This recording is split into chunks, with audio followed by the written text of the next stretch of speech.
Hi friends, എല്ലാവർക്കും നമസ്കാരം.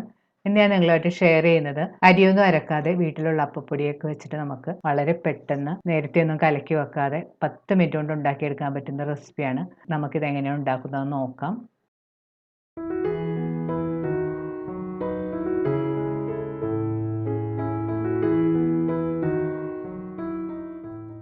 അപ്പം ഉണ്ടാക്കാനായിട്ട് മിക്സിയുടെ ഒരു വലിയ ജാറിലേക്ക് 1 കപ്പ് അരിപ്പൊടി ഇട്ട് കൊടുക്കണം.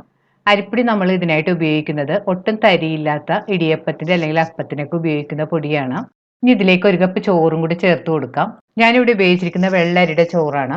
ഇപ്പൊ കുത്തരിയുടെ ചോറ് വേണമെങ്കിൽ നമുക്ക് ഇതിനായിട്ട് എടുക്കാം. പക്ഷെ കുത്തരി ചോറ് എടുത്തിട്ടുണ്ടെങ്കിൽ അപ്പത്തിന് നല്ല വൈറ്റ് കളർ കിട്ടില്ല. അപ്പൊ വെള്ള ചോറ് എടുക്കാൻ തന്നെ ശ്രദ്ധിക്കുക. ഇനി ഇതിലേക്ക് 1 കപ്പ് റവയും കൂടി ചേർത്ത് കൊടുക്കാം. 1 കപ്പ് തേങ്ങ ചിരവിയതും കൂടി ഇതിലേക്ക് നമുക്ക് ചേർത്ത് കൊടുക്കാം. ഇനി ഇതിലേക്ക് 1 ടേബിൾ സ്പൂൺ പഞ്ചസാരയും കൂടി ചേർത്ത് കൊടുക്കണം. ഇതിലേക്ക് 5 അല്ലി ചെറിയ ഉള്ളിയും 3 അല്ലി വെളുത്തുള്ളിയും 1/2 ടീസ്പൂൺ ചെറിയ ജീരകവും കൂടി ചേർത്ത് കൊടുക്കാം. ഇത് ഓപ്ഷണലാണ്, നിങ്ങൾക്ക് ഇഷ്ടമുണ്ടെങ്കിൽ ചേർത്താൽ മതി. പക്ഷെ ഇത് അപ്പത്തിൽ അരച്ച് ചേർക്കുമ്പോഴത്തേക്ക് അപ്പത്തിന് ഒരു പ്രത്യേക ടേസ്റ്റാണ്. ഈ മാവ് കൊണ്ട് തന്നെ നമുക്ക് വെള്ളയപ്പവും പാലപ്പവും ഉണ്ടാക്കിയെടുക്കാം. ഇനി ഇതിലേക്ക് നമുക്ക് 1 ടീസ്പൂൺ ഈസ്റ്റ് ചേർത്ത് കൊടുക്കണം. ഞാനിവിടെ ചേർത്തിരിക്കുന്നത് ആക്റ്റീവ് ഡ്രൈഡ് ഈസ്റ്റ് ആണ്. ഇനി ഇതിലേക്ക് 2 കപ്പ് വെള്ളം ചേർത്ത് കൊടുക്കണം. ഞാനിവിടെ ചേർത്തിരിക്കുന്നത് ചെറിയ ചൂടുള്ള വെള്ളമാണ്. ചെറിയ ചൂടുള്ള വെള്ളം എന്ന് പറഞ്ഞാൽ വെള്ളത്തിൻ്റെ തണുപ്പൊന്ന് മാറിയാൽ മാത്രം മതി, കൂടുതൽ ചൂടുള്ള വെള്ളമൊന്നും ഉപയോഗിക്കരുത്. ഇനി മിക്സി മൂടി ഇതൊന്ന് നന്നായിട്ട് അരച്ചെടുക്കണം. മാവ് ഇപ്പോൾ ഈ കാണുന്ന പോലെ നന്നായിട്ട് അരച്ചെടുത്തിട്ടുണ്ട്. ഇനി നമുക്കിതൊരു ബൗളിലേക്ക് മാറ്റാം. ഇനി ഇതിലേക്ക് 1/2 ടീസ്പൂൺ ഉപ്പുപൊടിയും കൂടി ചേർത്ത് കൊടുക്കാം. ഉപ്പുപൊടി ചേർത്തതിന് ശേഷം നന്നായിട്ട് മിക്സ് ചെയ്ത് യോജിപ്പിക്കണം. ഈ മാവ് വെച്ച് നമുക്ക് ഇപ്പോൾ തന്നെ വേണമെങ്കിൽ അപ്പം ഉണ്ടാക്കി എടുക്കാം. പക്ഷെ ഞാനിവിടെ ഒരു 10 മിനിറ്റ് മാറ്റി വെച്ചതിന് ശേഷമാണ് അപ്പം ഉണ്ടാക്കുന്നത്. ഈ മാവ് ഇപ്പം നല്ല കറക്റ്റ് പാകമാണ്. ഇതിലേക്ക് നമ്മൾ പ്രത്യേകിച്ച് വെള്ളമൊന്നും ചേർക്കേണ്ട ആവശ്യമില്ല. ഈ കാണുന്നതാണ് ഈ അപ്പമാവിൻ്റെ കൺസിസ്റ്റൻസി.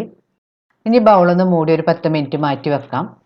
അപ്പത്തിൻ്റെ മാവ് മൂടി വെച്ചിട്ട് ഒരു 10 മിനിറ്റ് എല്ലാം കഴിഞ്ഞിട്ടുണ്ട്. ഇനി നമുക്ക് അപ്പം ഉണ്ടാക്കാൻ തുടങ്ങാം. അതിനായിട്ട് ഞാനിവിടെ ഒരു അപ്പച്ചട്ടി ചൂടാക്കാൻ വെച്ചിട്ടുണ്ട്. അപ്പം ഉണ്ടാക്കുന്നതിന് മുമ്പ് മാവൊന്ന് സ്പൂൺ കൊണ്ട് നന്നായിട്ട് മിക്സ് ചെയ്ത് കൊടുക്കണം.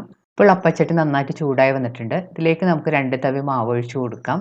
അപ്പച്ചട്ടി നന്നായിട്ട് ചൂടായിട്ട് വേണം നമ്മൾ ഇതിലേക്ക് മാവ് ഒഴിച്ചു കൊടുക്കാനായിട്ട്. അതുപോലെ തന്നെ ചട്ടി കൂടുതൽ ചൂടായി പോകാനും പാടില്ല. മാവ് ഒഴിച്ചതിന് ശേഷം ചട്ടി ഒന്ന് കയ്യിലെടുത്ത് ഇതുപോലെ റൗണ്ട് ഷേപ്പിലൊന്ന് ചുറ്റിച്ചു കൊടുക്കണം.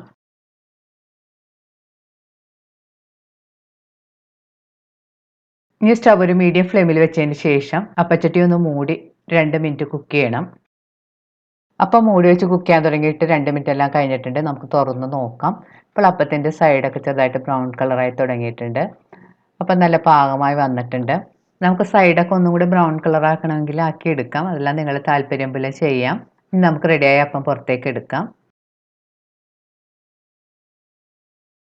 ഇപ്പോൾ വളരെ സോഫ്റ്റും നല്ല യമ്മിയുമായി നമ്മുടെ അപ്പം റെഡി ആയിട്ടുണ്ട്. ഇത് നമുക്ക് പ്ലേറ്റിലേക്ക് മാറ്റാം. ബാക്കിയുള്ള മാവ് കൊണ്ട് നമുക്ക് ഇതുപോലെ തന്നെ അപ്പം ഉണ്ടാക്കി എടുക്കാം.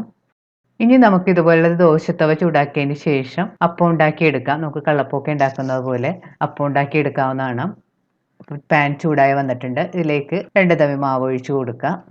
പരത്തേണ്ട ആവശ്യമൊന്നുമില്ല. ഇതുപോലെ ഒഴിച്ചതിന് ശേഷം നല്ല കുമിളകൾ ഇങ്ങനെ വന്ന് കഴിയുമ്പോഴത്തേക്കും പാൻ മൂടി വെച്ച് കൊടുത്താൽ മതി.